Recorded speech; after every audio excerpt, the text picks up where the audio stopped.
మన టైం బాగోలేదంటే అరటిపండు తిన్నా కూడా పన్ను విరిగిపోతుందని చెప్పేసి అంటారు. ఇదొక సామెతలాగా లేకపోతే సూక్తిలాగా కొన్ని సందర్భాల్లో వాడుతూ ఉంటారు.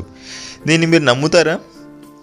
పన్ను విరిగిపోయిందంటే నేను ఎక్కువ చాక్లెట్స్ తినో లేకపోతే వాడు పన్ను పుచ్చిపోయో లేకపోతే ఏదో రోగం వచ్చో విరిగిపోయిందని చెప్పేసి అయితే నేను అనుకుంటాను తప్పనిచ్చి. అలా అరటిపండు తింటే పన్ను విరిగిపోతుందనే దాన్ని అయితే నేను యాక్సెప్ట్ చేయను. దానికి బెస్ట్ ఎగ్జాంపులే ఈ సంఘటన అని చెప్పేసి అయితే మనం చెప్పుకోవచ్చు. ఈ సంఘటన మనకు వైజాగ్లో అయితే జరిగింది. ముందు ఒక ట్రక్ అయితే వెళ్తుంది, సైడ్ సబ్వే నుంచి ఒక Maruti Suzuki Swift Dzire car అయితే వస్తూ ఉంది. మారుతి సుజుకి స్విఫ్ట్ డిజైర్ కార్కి బ్రేక్స్ ఫెయిల్ అయినట్టయితే మనకు ఈ సమాచారం ఎవరైతే పంపించారో వారు మనకు అందించిన సమాచారం, ఆ కార్కి బ్రేక్స్ ఫెయిల్ అయిపోయాయి. ఆల్మోస్ట్ ఆ కార్ యొక్క స్పీడ్ 20 to 30 km స్పీడ్ మధ్యలో ఉంటుంది. యాక్చువల్గా లారీ అనేది అప్ ఎక్కుతూ ఉంది, తన స్పీడ్ కూడా 20 to 25 km స్పీడ్ మధ్యలోనే ఉంటుంది. సేమ్ రెండు కూడా ఒకే స్పీడ్లో ఉంటాయి. బట్ ఆ కార్కి బ్రేక్స్ ఫెయిల్ అయిపోవడం వల్ల తను లారీ ముందుకైతే వచ్చేసాడు అని చెప్పిన వెంటనే లారీ కూడా జస్ట్ 1 inch కానీ లేకపోతే 2 inches కానీ టచ్ అయి ఉంటుంది అంతే.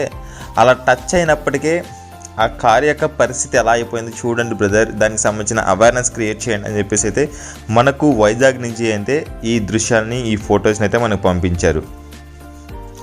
అంటే ఇక్కడ అరటిపండు అంటే మనం లారీని తీసుకోవాలా, లేకపోతే ఇక్కడ పుచ్చిపోయిన పన్ను అంటే ఇక్కడ కార్ని తీసుకోవాలా? మీరే కింద కామెంట్ సెక్షన్లో కామెంట్ చేయండి. ఈ సామెతని మీరు ఏకీభవిస్తారా లేదా ఏంటి అని.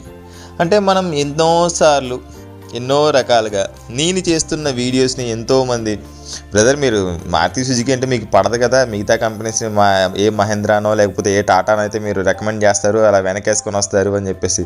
వాళ్ళిద్దరు మా మేనమామలు కాబట్టి నేను వాళ్ళిద్దరిని వెనకేసుకొని వస్తాను. ఈ మారుతి సుజుకి వీళ్ళు నాకు బద్ధ శత్రువులు కాబట్టి నేను వాళ్ళని అలా తరుముకుంటూ వస్తాను. ఎందుకంటే నాకు పిల్లనిచ్చారు, పెళ్లి చేశారు, బోర్డు కట్నం ఇచ్చారు, అందుకోసం నేను వాళ్ళని అయితే వెనకేసుకు రావాల్సి ఉంటుంది. ఏంటంటే నాకు అవసరం ఏంటి అసలు? దయచేసి అర్థం చేసుకోండి.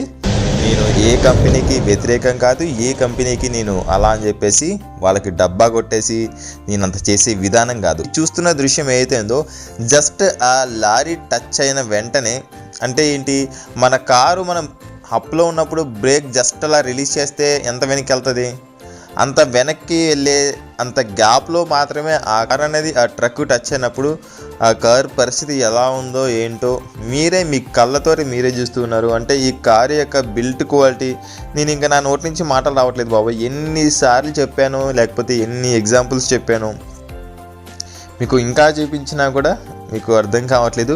దయచేసి ఇలాంటి కార్లని పర్చేస్ చేస్తున్నప్పుడు మీ ఫ్యామిలీ గురించి ఫస్ట్ ఆలోచించండి.